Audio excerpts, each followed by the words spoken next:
2025年1月16日にディズニーランドへ行った時の Vlog の後半です。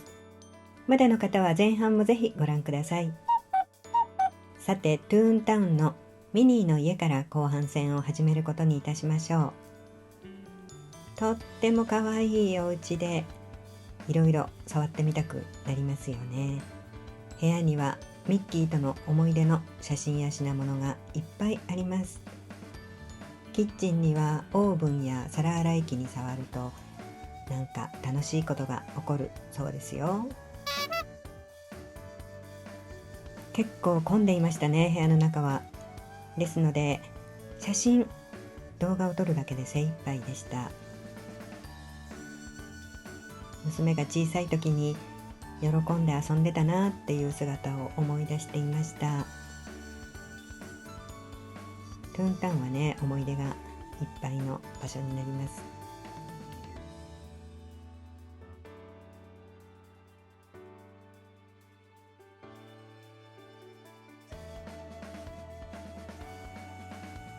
新しいイベントのバネロペのお菓子、ヒューイ・リューイ・ルーイのグッドタイムカフェ。キャストさんに1枚撮っていただきました。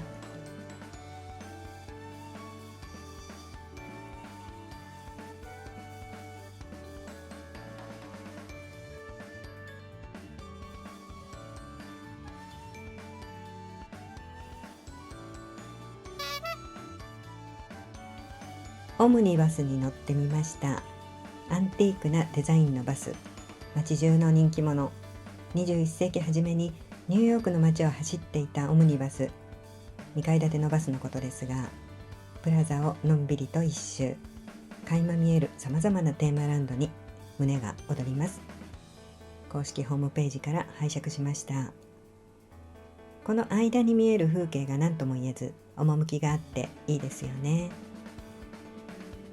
久しぶりに乗りましたね。子供が小さい頃に乗ったとは思いますが、どのくらいぶりかはちょっとわからないですね。やっぱり混んでる時に行きますとどうしても人気のアトラクションの方に目が向きがちなのですが、こうやって気軽に一周ゆっくりとランドの周遊できるっていうの楽しいですよね。シンデレラ城が見えてきました。ここからの風景もなかなかおつなものですよね。1周6分と書いてありましたが、もうちょっとかかったようなイメージもありますが、まあ時間はもうたっぷりあるので、ゆっくり過ごす方法としてはこのバスもいいのではないかなと思いました。お隣の男の子がね、お母さんと一緒で一生懸命手を振っていて、それに応えてくれる他のゲストの方々、よかったねよかったねってお母さんが言ってたのはこの時の話ですね。前半でちょっとお話ししましたが、心がほっこり和みました。キャストさんはよく手を振ってくれるのですが、ゲストがゲストにっていうのちょっと照れくさいところもありますが、私はこれから一生懸命手を振りたいと思いました。お菓子好きの方なら特に誰でも思わずにっこり笑顔になってしまうイベントですね。ボルトさん、今日もお邪魔しています。私も入りました。隠れミッキーかなと思って見ていたら、ライトの調整をしているところでした。見られるのは珍しいことだとキャストさんが教えてくれました。ここはアドベンチャーランドにあるシアターオーリンズです。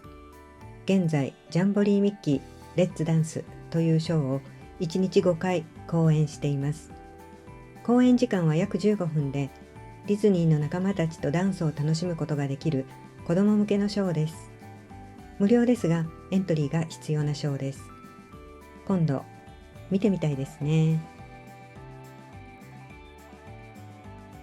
3時40分から始まる新しいパレード It's a Sweets Full Time を見てみることにしました。私が行くダイヤモンドホース州からすぐのところに立ちました。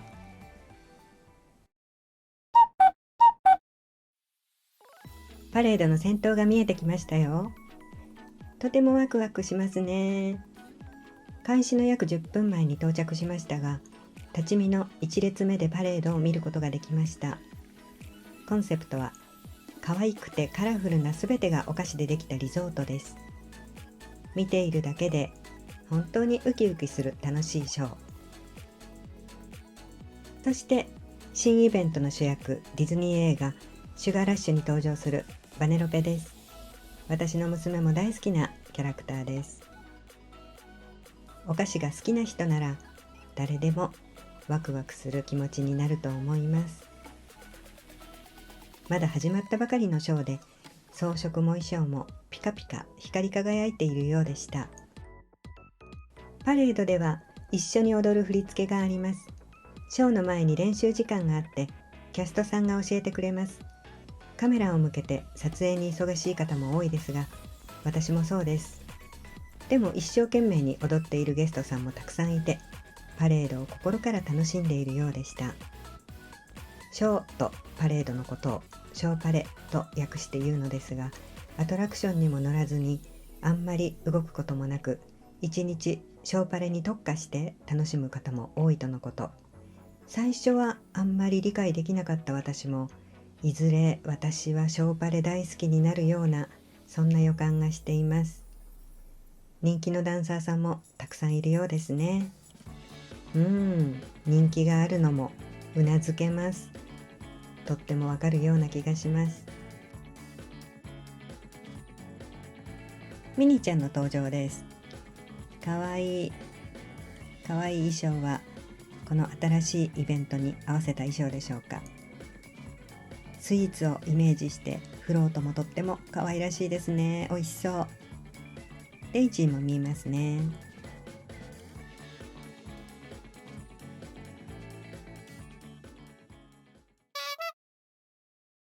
15時40分からのパレードをダイヤモンドホースシューの目の前で見て、パレードが終わって入場の列に並び、席に案内してもらったところです。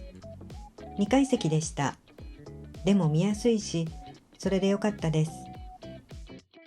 このようにほんの少しだけ私を映してみました。そしてお食事はこのようなワンプレートです。ディズニーランド初めてのアルコールは赤ワインにしました。セットについているんですね。それからデザートもついていまして、バニラパルフェグラッセのアップルパイ仕立てです。美味しかったです。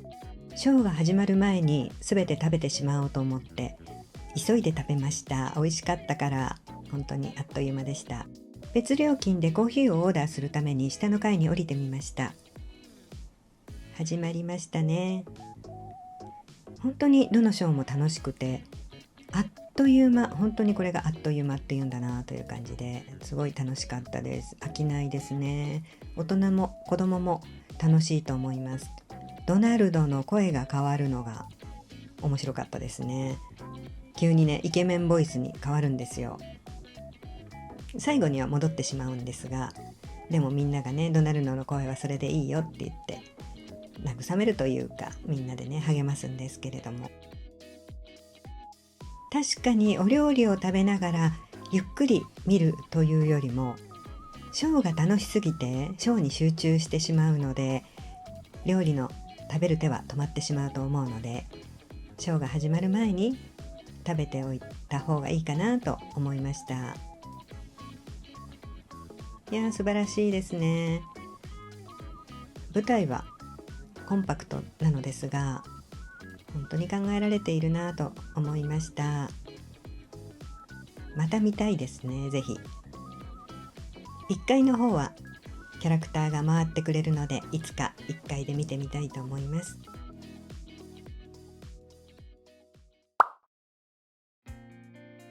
今ショーが終わってシンデレラ城の前に来ています。この夕暮れ時のこの時間がとっても綺麗ですよね。だんだんと暗くなっていくランドの様子がとても素敵だと思います。そろそろ帰ってもいいかなとも思っていたのですが、あまりにも美しい景色でまだちょっと帰りがたく、園内を軽く一周してみることにしました。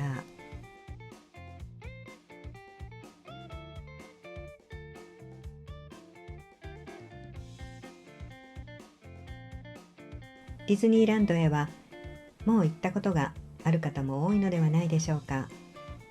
子供が小さかった頃、家族と一緒に行ったこと、逆に自分が小さかった頃にご両親に連れられて行ったこと、または初デートがディズニーだったり、学生時代に親友と朝から晩までディズニーで過ごしたこと、ディズニーでの思い出は人それぞれいろいろあると思います。私もそうです。子供が小さかった頃に何度か行きました。また私はもう結婚していましたが、自分の父と一緒にも行ったことがあります。ディズニーに来るとそんな昔の大事な思い出が鮮明によみがえってきます。正直いいことばかりでもなくて、ほろ苦い経験もあったと思います。でも時を経て頭に浮かぶこと、全部大切な思い出ばかりです。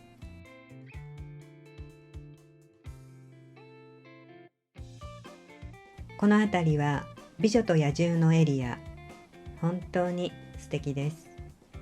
外国にいるみたいな気分になりますよね。2020年9月にオープンしたので、もう4年も過ぎたのですね。私はこの辺りが大好きです。ディズニーランドの中でも好きなエリアの一つです。気候が良ければお酒でも一杯飲みたくなる気分になります。2020年10月からディズニーランドでのお酒が解禁になりました。ちょうどこの美女と野獣の新エリアがオープンした頃に合わせたようですね。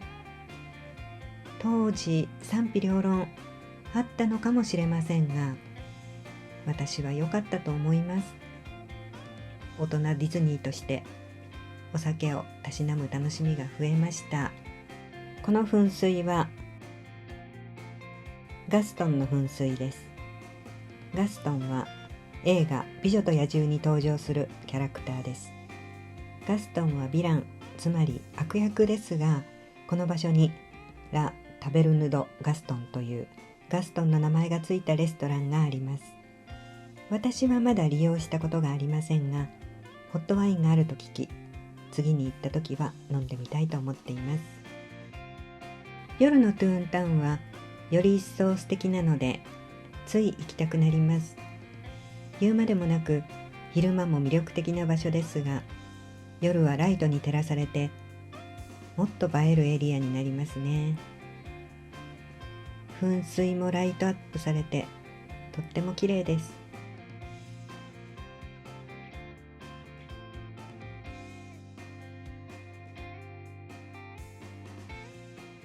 辺りが明るい時には子どもたちの元気な声が飛び交うエリアですが、夜になるとライトアップ効果もあって少し落ち着いたムードへと変わります。昼と夜、どちらのトゥーンタウンもとっても素敵ですが、あなたはどちらのトゥーンタウンがお好きでしょうか。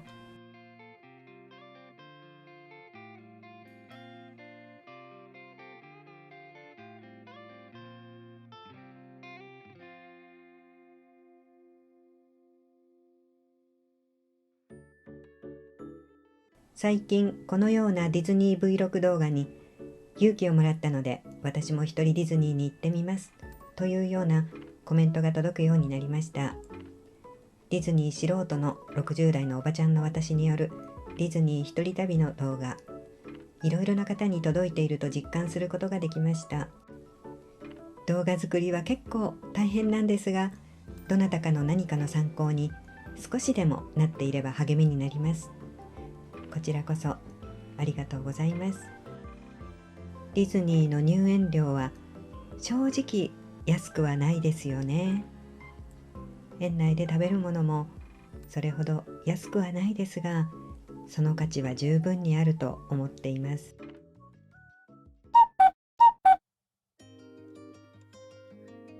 そろそろ帰ろうかなと思ったら、あと10分でReach for the Stars が始まるではありませんか。これは見なくては。Reach for the Stars はシンデレラ城に投影するプロジェクションマッピングのショーです。私はちょうどシンデレラ城が見れる位置にいたので、私がいたその場所から見ることができそう。私はこのショーを去年の11月に一度見ました。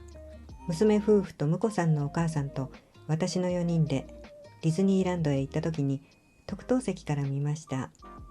その時とっても感動したけれど、実は私はずっと動画を撮っていたので全集中しては見られなかった。動画撮影の方に夢中になっていたからです。なので今回は撮影ではなくシンデレラ城に映る映像に集中したいと思いました。まあ今回も動画を撮ってはいたんですけれどもね。残念ながら前回は風が強くて花火がないバージョンだったんですが、今回は花火が上がりました。そしてラッキーなことに今回はベンチに座って見ることができました。前方の木々でお城が少しだけ隠れてしまいましたが、でも全然問題ありませんでした。私は東京ディズニーランドと東京ディズニーシーのすべてのショーとパレードの中で、このリーチフォーザスターズが今のところ一番好きかもしれない。これを見ると懐かしさでいっぱいになります。私の一番好きなシーンは最初に出てくるヘラクレスとダンボです。私は冒頭のヘラクレスのシーンからいきなり涙が流れてきて、もう全く止めることができなかったんです。一度涙が出始めると止まらないんですよね。いろいろなことを思い出したり、後悔したり、嬉しかったり。ディズニーってとっても楽しい場所なんだけど、それなのに同時にメランコリックな気分にもなることがあります。で、止まらない涙のせいで私はつけていたマスクがびちょびちょになってしまいました。暗くてよかった。ちょっと恥ずかしかったっていうか、ちょっとではなくだいぶ恥ずかしかったです。でもディズニーに来たらきっとあなたも昔の思い出とオーバーラップして、なんだか泣きたい気持ちになることがあるかもしれませんよ。ディズニーってそんな場所でもあるんですよね。ディズニーへ行きたい気もするけど、さすがに一人ディズニーは無理だわって思っている方いませんか？私はずっとそうでした。でも意外と男女どちらもソロディズニーも多いと気がつきました。まずは5時からのウィークナイトパスポートで夢の国へ行ってみてはいかがでしょうか。10時半頃に入園後でもその日パスはありましたが、取得せずにパスなしでも乗れるアトラクションに乗って楽しみました。時間の自由度は増えたけど、人気のアトラクションには並ばなくてはなりません。悩ましいところですが、自由気ままに時間を使えて私は良かったです。アプリもあまり使っていないので、シニアでも大丈夫だと思います。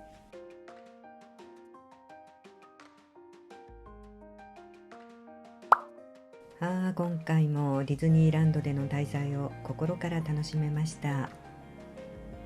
ワールドバザールですね。帰りのワールドバザールを見るとなんだか寂しい気持ちになります。またすぐ来ると思っていますが、毎回去りがたい気持ちになりますよね。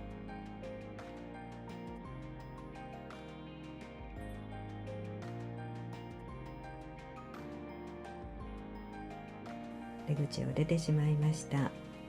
そして駅の方へ向かいます。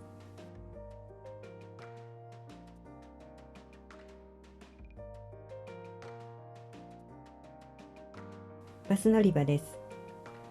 行き先の情報が出ていたので共有します。